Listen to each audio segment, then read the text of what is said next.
Welcome back to the show, everybody. It's your host, John Scardina.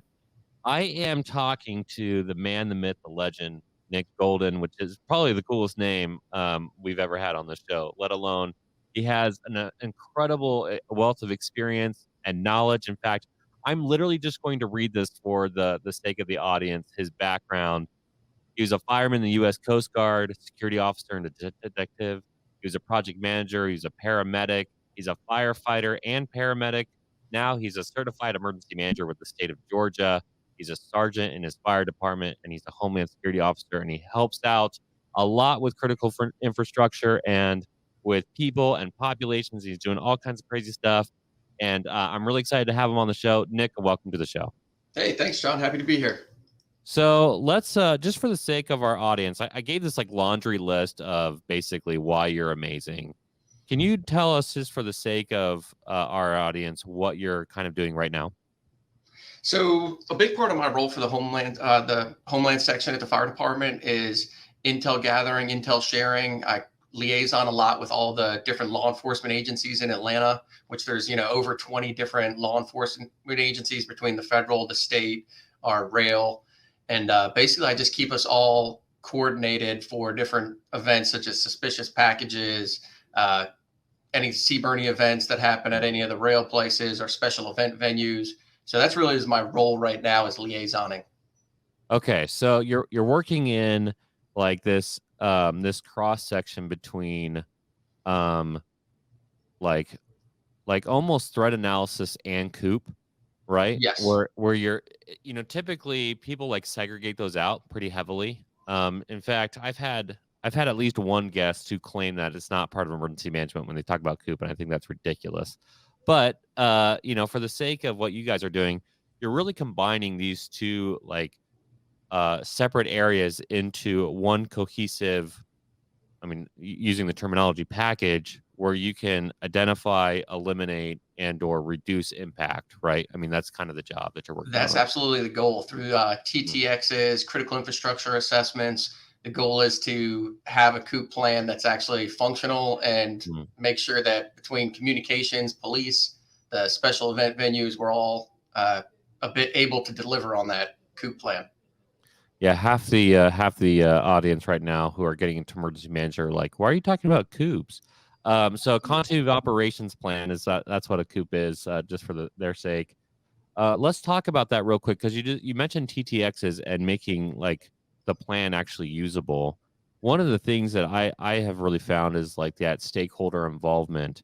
And so if you can talk about like when you go into a TTX, like what are your objectives or outcomes that you're looking for, and what would you consider a win walking away from there?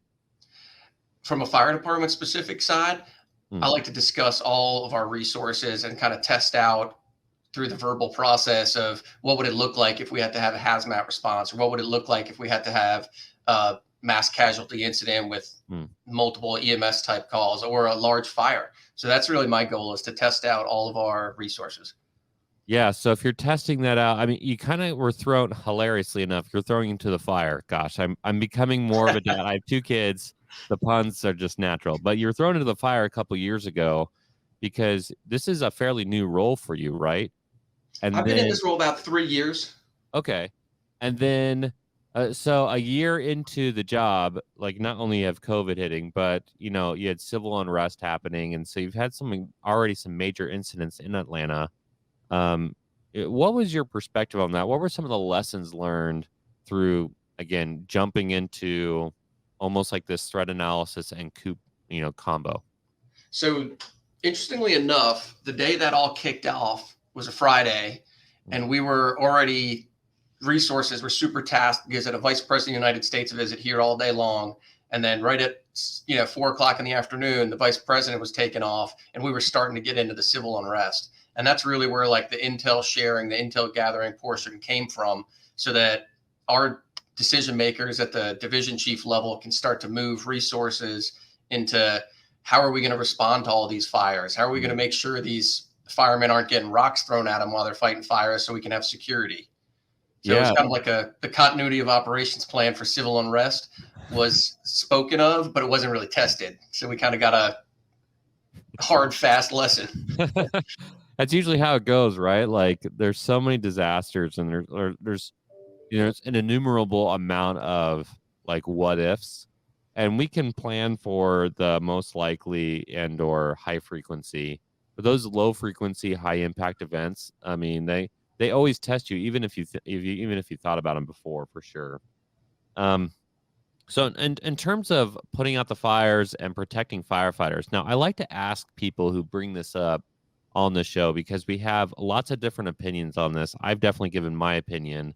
And so I'm just curious to know your thoughts as somebody who works specifically in threat analysis and protecting, not only the firefighters, but the people around them.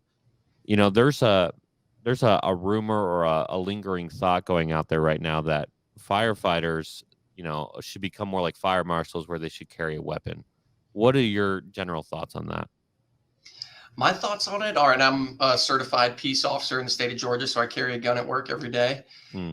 There are certain sections within the fire department, mainly our fire marshal, arson investigators, but also our Office of Professional Standards, Hmm. and then the Homeland Security section. They're all Georgia State certified peace officers. And during the civil unrest days, we were expected to and did provide security for the equipment and the firefighters that were fighting fires. Of course, we were overrun at certain times and we had to just disconnect the hoses from the truck and take off because, what good are we if we can't protect ourselves? Yeah, good point. So my thoughts are certain people in the fire department should be certified peace officers. And as long as you're maintaining going to the range twice a year and qualifying with your local police department or whoever certifies you, then there's no reason you can't carry a firearm.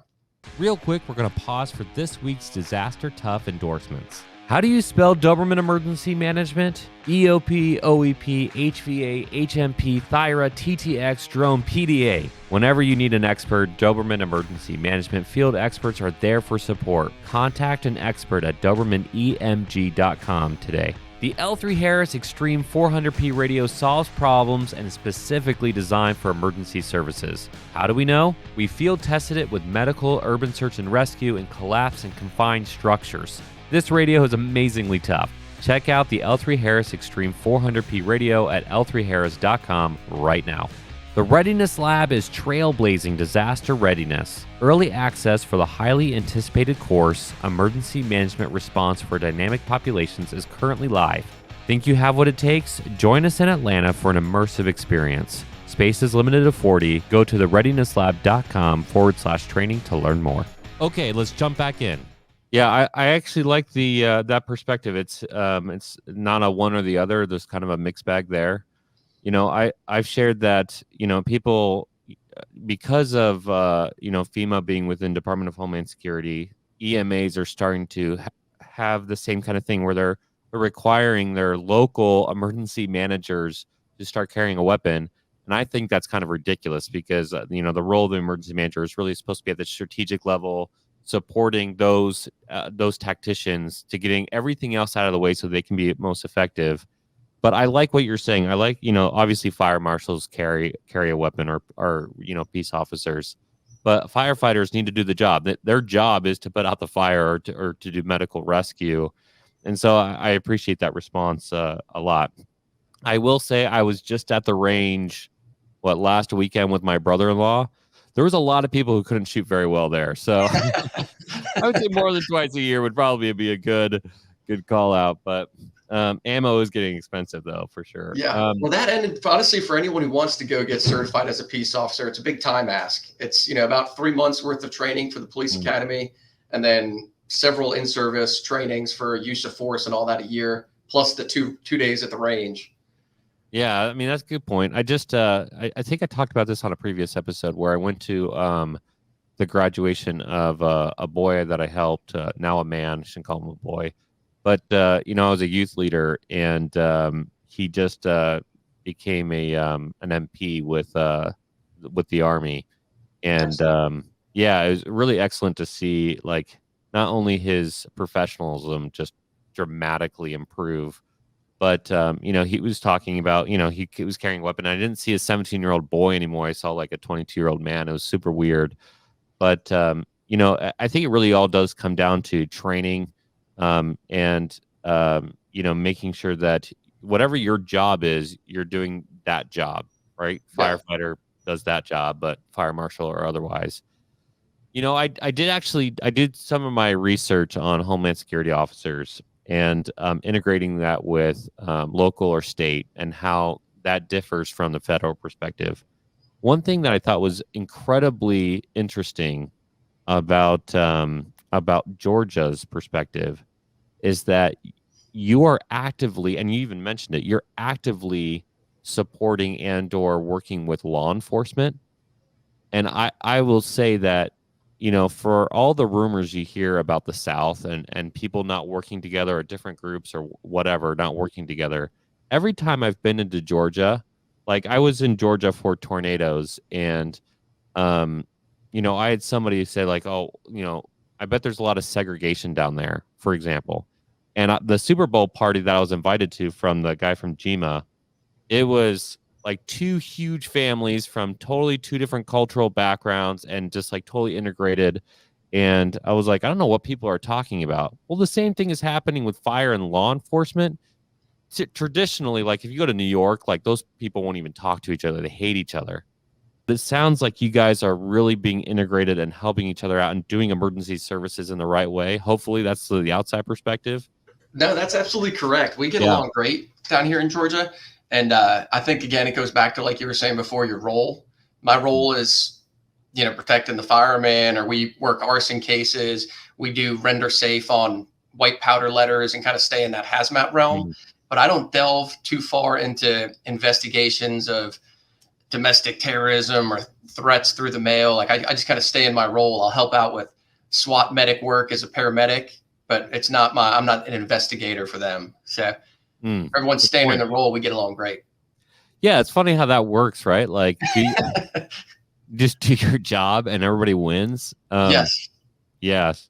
It's different. It's kind of funny when you say stay in your lane. That's kind of actually a pun for law enforcement and fire because they do so much on highways, but doesn't really pan out. I'm actually reading a book. I actually just looked this up. I'm reading a book. I'm about halfway through. It's called Recounting the Anthrax Attacks. And you're talking Okay. about white powder. I'm about halfway through the book, and in this book, it claims that at one point the CDC just absolutely refused to hand over the data to the FBI when there was a new anthrax case. And I was like, talk about like the worst possible scenario where you think you're having a terrorist attack through the mail, letters through the mail, and different bureaucrats essentially don't, personalities get in the way and they can't get the job done. So as a guy who's doing it effectively and doing it the right way, besides like, stay in your lane kind of stuff, what are some of the things that you think are major successes where if you're working with stakeholders or, counterparts in other agencies, how can somebody who is not doing it very well right now or being frustrated by that process, how do you think they can get some quick wins?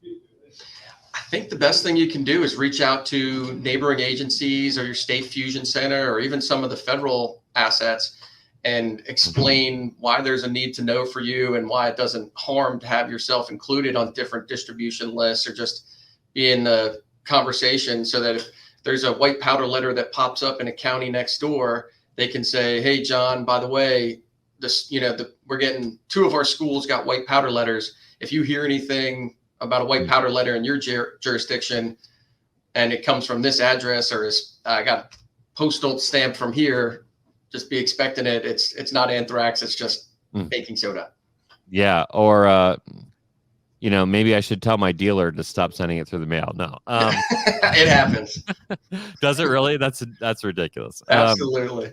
Oh my gosh. So let's switch over here real quick because as noted, you have so much experience and you're really a generalist in the truest sense. And it's very impressive to look at that resume.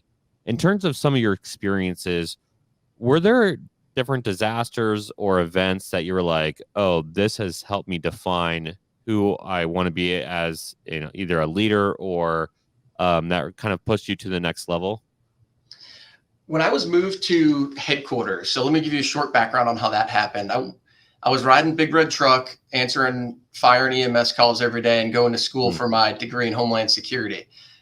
The fire department was paying for a portion of that. When I graduated with my bachelor's degree in Homeland, they offered me this position at headquarters. And all of a sudden, it like the first 3 weeks was kind of uncomfortable. What do I do? Walking on eggshells. After that, I realized I'm kind of in a spot here at headquarters to affect change and be a policymaker. And also, I have the autonomy to, if I want to go run go out on the street and pick up any calls or work as a paramedic, work as a firefighter, or even backup police officers, I can do it because I've got the background. So That's the awesome. move to headquarters was so far a career changer for me. Yeah, I'm sure that would have been. So I was on the national strike team, and I was used to deploying all the time. And then I switched over to a tech company. I was recruited at a tech company, and I died inside. I couldn't handle the pace of just people talking. They were people are very passionate about their jobs typically, but I'm passionate about disasters. And I'd be sitting in the room and they'd be talking about some new product coming out. And I'm like, man, I just don't care about this at all. It was crushing me. And so that's why I went off into Doberman, because I was like, okay, I have kids now. I don't want to travel all the time, but I still have that itch to be in a disaster response. It's actually a pretty heavy itch. How do you manage, especially when you get into leadership roles, you pull away more and more from why you got into the field, right? And how do you manage either those emotions or how do you scratch that itch where it's appropriate now? This year, one of my initiatives was to, as bad as it sounds, not go to as many meetings that do not really pertain to me. I don't have a problem being situationally aware, but my thing is, if I get out to the fire stations or if I get out to working scenes, whether they're related to Homeland Security or not, it kind of jogs the memory of the guys that there is a Homeland Security section. And maybe if I run into a scenario on an EMS call where there's several gallons of bleach stored at this guy's house, but we're there for abdominal pain, maybe they're like, oh, maybe I should call Nick just to see something, say something thing. So getting out on the streets, talking with the guys and getting on scene kind of scratches the itch for me, even if it's not always in my wheelhouse. Yeah, you know what? Good point. Part of emergency management that I like so much is just working with people and helping people. And so, even in the private sector now, when we're working on a plan and we're coordinating with all these stakeholders, for me, that's how I'm kind of doing it. Even though it's not the stress or the tempo of response that I love. There's kind of an adrenaline. I wouldn't say adrenaline rush, but if you're in it, you get it, right? If you lose big, and you hate that feeling. And so, that drive to have that. But now, I'll get comments from even the podcast. We'll get an emergency manager, or we'll have somebody reach out and say hey, I thank you for that guest, because now I overcome this problem, or it's hey, can I get some advice on this? And you're hey, we're actually helping people out in some kind of way, and it's kind of cool. But in terms of your background, now I didn't bring this up in the beginning, but I'm going to bring this up now. For the audience sake, you might recognize the last name here, Golden. I just wrote an article on the Disaster Tough page. It's called Morning Thoughts, and I'm just going to kind of do this randomly. But the first one was about Ashley Loria Golden, who is our COO at Doberman, but she's also been on the podcast a couple times. And Nick and Ashley are married. They're the dream powerhouse emergency services couple in Atlanta. You really don't want to mess with them. Between Homeland Security and the guy's a peace officer, they're both paramedics. They know how to help and know how not to help you, right? So it's pretty cool. But in that article, it's called the Ashley model for those who want to look it up. And I gave 5 different tips based off of Ashley's experiences of how to boost your career. And I find it fascinating that Nick is followed the exact same pattern just by looking at his experiences and that perspective. Ashley, on her first show, which is where I pulled this data from, talked about when she was a paramedic, there was a car crash, and the car hit the ambulance, and she had to still get out and help the person who hit her ambulance. And I'm sure you've had those kind of experiences too. Were there experiences either as a first responder or now where you're like, man, I never thought like I would have to deal with this situation, and it again, it's just kind of a fascinating perspective of the low frequency high consequence events for you? I will say, actually, yes, I have one that comes to mind that you bring up. On my way home, I take the same route every day, much like everybody on here probably does. And as I was about 2 blocks off from getting on the interstate, I heard a call for a jumper go out. And as a fireman, I've gone to a million jumper calls, but we always stay back and let the negotiators move in and talk to them. And the fireman's role is to kind of set up the airbag and kind of catch the jumper should they go over, or just kind of handle the EMS mental health care aspect with the ambulance crew afterwards. So anyway, back to the story. The jumper call came out, and it was on my way home, and I was 30 seconds away maybe. And as I approached, I saw a male with his legs swung over the wall. It was only like a 3-foot wall, and it was probably 50 feet down onto the highway during rush hour. And I was totally, I thought this is not going to be a legitimate call. This is going to be a homeless guy who's walking to go under the bridge and take a nap, and as many calls are. But I was able to get out of my vehicle, get on the radio, let everybody know it was a legit jumper, kind of give some directions of where we should shut traffic down if it was going to go on that long. And as I approached the male, he had a knife. So I'm going in between like the mental health aspect of what can I do to talk this, to make friends, talk to this guy and kind of show some empathy and sympathy towards whatever is bothering him that day. But also as a peace officer, I'm not wanting to get stabbed today, and I can't have this 10-foot zone or so of where he could move so fast that he could get me. So yeah. Anyway, long story short, I was able to talk to him for a few minutes. Then an APD zone officer arrived, and I got him to drop the knife, and we pulled him to the ground and kind of got him the help he needed. But it was definitely not planned for the day to make new friends on the bridge and pull somebody off. And to even have the situational awareness to, this is what I find with people who are inexperienced. Every time they get a call like that something's happening, like one of my first jobs was at a hospital system, and we got a call that there was a small power outage that happened. And I swear my counterpart was like acting like it was doomsday, like the end of the world, that this office building had a power outage for an hour, for 45 minutes. And then I went over to the national team, and we got a notice that, we'll just say, a man-made incident was going to happen in the city, and that we needed to be on alert for that. And my boss was like, "All right, it's probably not."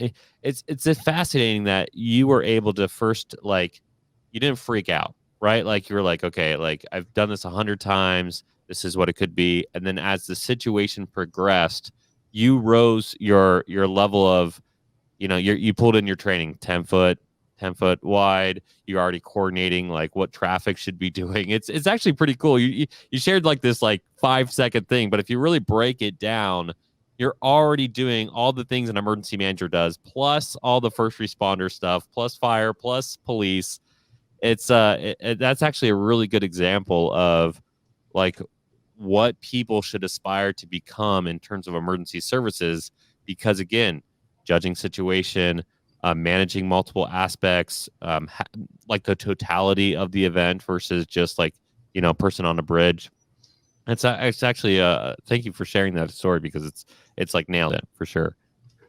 No, my pleasure. And as you know, with emergency management, the hardest part is considering all of the variables that go into the equation, and then trying to invest in what's the police role going to be, what's the fire department role, from an EM side, what do we need on the back half of this as far as paperwork for federal funding, is if it's going to be a disaster. So there's just like a multitude of factors that the regular zone officer, the regular lieutenant riding on a fire engine never consider, that for emergency managers, it's a myriad of things. Well, you bring up an interesting point. We have been attacking at the Readiness Lab. What we would say is we're trying to innovate emergency management from within. So I work fairly closely. I wouldn't say fairly closely, but I've had the opportunity a few times to go out and observe and instruct at the medical USAR training for the federal teams. And they're all firefighters. They have to be paramedic firefighters to go into this training. And I'll ask them, what do you think emergency management is? And I will tell you that I got like several responses, the exact same thing. You're the guy who brings the water bottles, right? I was like, why do you think emergency managers bring the water bottles? But you're talking about managing variables. And so I would like you to maybe, for the sake of our audience, what do you think are the gaps of emergency management? Like, where do you think we need to improve so that fire and police want to work with us more? And what do you think that the misconceptions are from fire and police that they think you think that they could you maybe a gap or something to identify where you say, hey, this is your pitch to fire and police of why you should use emergency managers? So I'll start with the misconceptions or the misunderstandings. And I think for the police chief, the fire chief, or anyone at a higher ranking command level, their thoughts are that this emergency management agency wants to come in here and tell me how to police or tell me how to fight fires. And, I'm the fire chief and I tell people how we fight fires around here. But I've definitely had that experience. Yeah, it's funny. Yeah, exactly. And, honestly, it happens between police and fire, as we talked about before. It's my scene. No, it's your scene. Yeah. But the way it should play out for a good emergency manager, in my mind, is to have those relationships, prove yourself before you get to a work and incident scene, through going to the TTXs, through reaching out, through helping the fire department and the police department with grant funding throughout the year, and kind of proving your worth. So that you don't have to impose yourself or force your way into an incident command bus. You're invited, and you're getting those distro lists or getting the command page to keep you situationally aware of what's going on. I love that, and I appreciate that.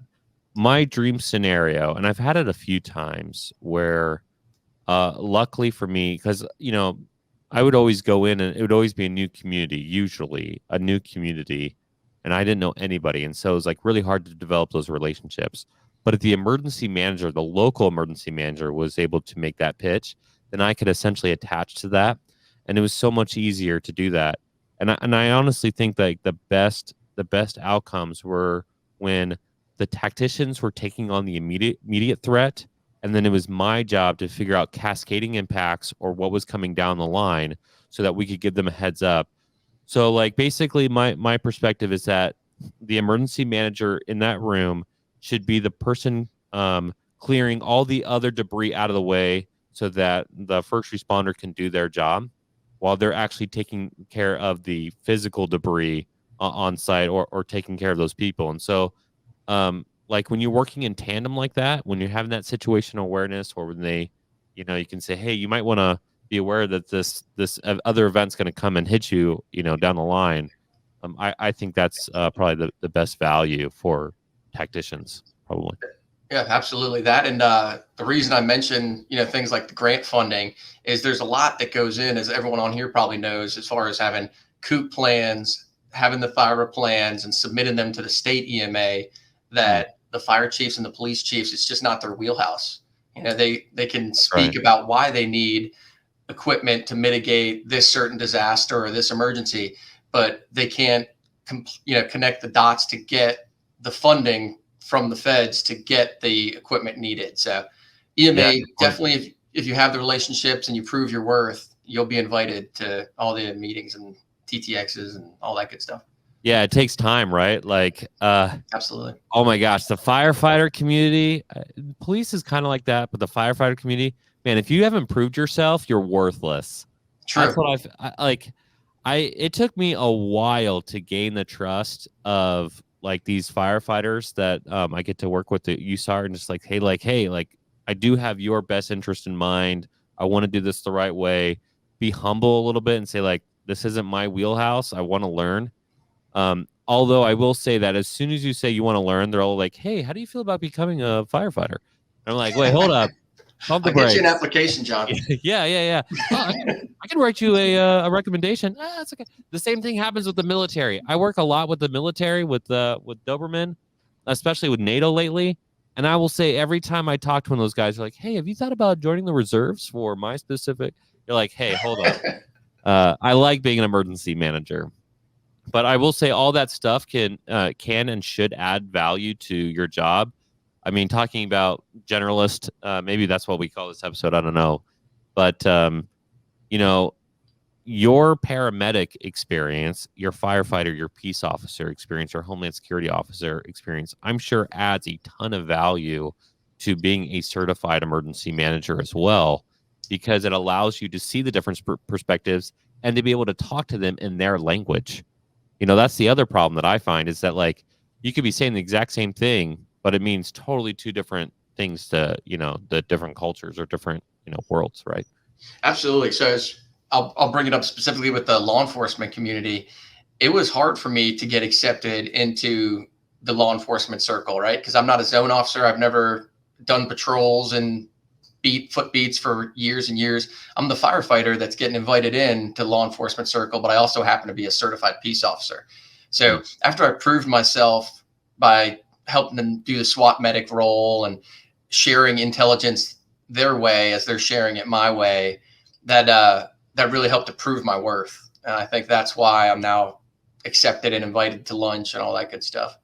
Well, I will certainly take you out to lunch next time I'm in Atlanta, and we can shoot the breeze, because obviously your advice here on this episode. Thank you again so much for coming on, and just sharing the myriad of examples of like literally from your story of the jumper on the bridge to talking about coordination and stakeholders and training and all the things. You're talking a lot about pre-disaster, relationship building and how that can benefit you in a disaster.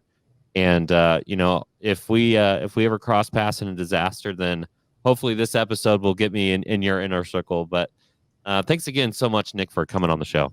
Hey, my pleasure. Thanks for having me. And I just want to put it out there for any of your listeners. If you have any fire department folks that are interested in starting a Homeland Security section, I know of several in the country that I work with. Feel free to reach out to me, and I'd love to talk about how I can help your department get a Homeland section started. That's awesome. So you can reach out to Nick a couple different ways.